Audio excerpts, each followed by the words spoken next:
Penobscot River, 1779. As the Revolutionary War raged on, the British claimed a stronghold in Maine. An American expedition of 4,000 men traveled north to take it back. In the skirmish, 44 U.S. ships were lost, as well as the souls of 470 men. One of the biggest naval losses in American history, and it was a huge loss for the Americans. Decades later, Fort Knox was built over the banks where their blood was spilled.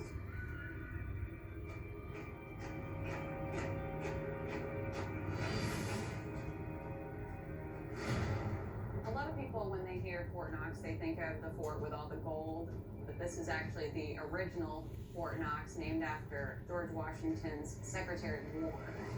The reason the fort was built were the British maintained that they owned. He passed away. This guy? Yeah. He was very sick when we were shooting it. Who was he? And the War of 1812. The curator. Curator of the museum? Builds Fort Knox out of fear of continued attack from the British. But by the time construction is complete, the English are our allies, and Fort Knox becomes a remote outpost, maintained. He told by you he a was sick before you skeleton entered crew. Yeah. He didn't tell us. The In 1923, paranormal group told the us. state of Maine purchases Fort Knox from the U.S. government and would eventually turn it into a state park. But the souls of the long-dead soldiers and sailors of the Penobscot expedition can never be furloughed. Employees and tourists alike say it seems the spirits have no plans to stand down. Over the years, people have reported that they've seen orbs, heard voices, footsteps, seen shadows, apparitions. People have seen soldiers marching. You can often see their arms swinging, they say. We've heard the doors slamming, but the doors never move. I can't explain that. People have experiences here. I didn't really believe in ghosts when I started here. My opinion definitely changed the first day that I started here as a tour guide. I had something unexplained happen to me. I was locking up. The fort wasn't open to the public and was in an alley. Not much light comes through the windows. You don't expect to hear anyone or see anyone, and I had a man holler at me. What it sounded like to me was attention. In the middle of Long Alley, I got 2 strong taps on the shoulder. It was enough for me to turn around, and there was no one there. And you can see one end to the other, so I would have known for sure if there was someone there. I was shocked. I had no idea that something unseen could feel like that. I definitely thought people were joking before. Not anymore.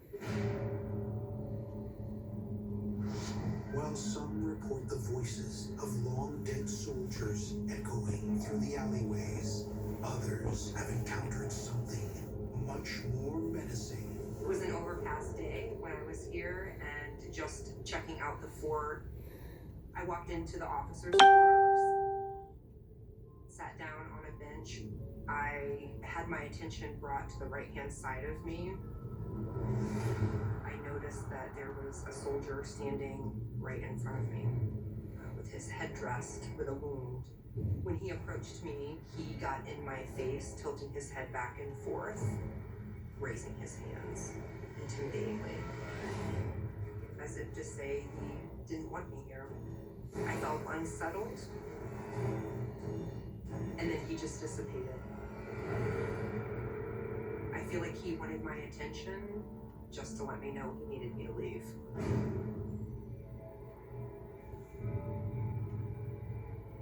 I was volunteering for a fundraiser at the fort upstairs. I wanted to come back downstairs.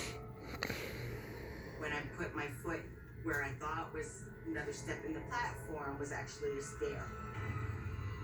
I went into a lean like I was going to fall down the stairs. I visually saw myself at the bottom of the stairs, dead.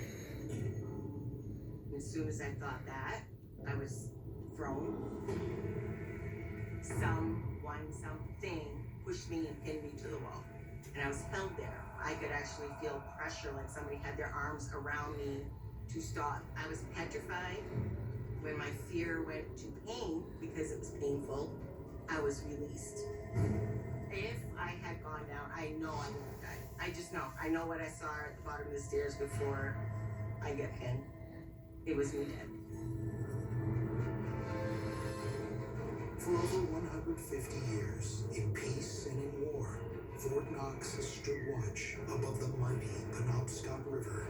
And at this cursed fortress, best be on your guard. The residents are always ready to recruit one more.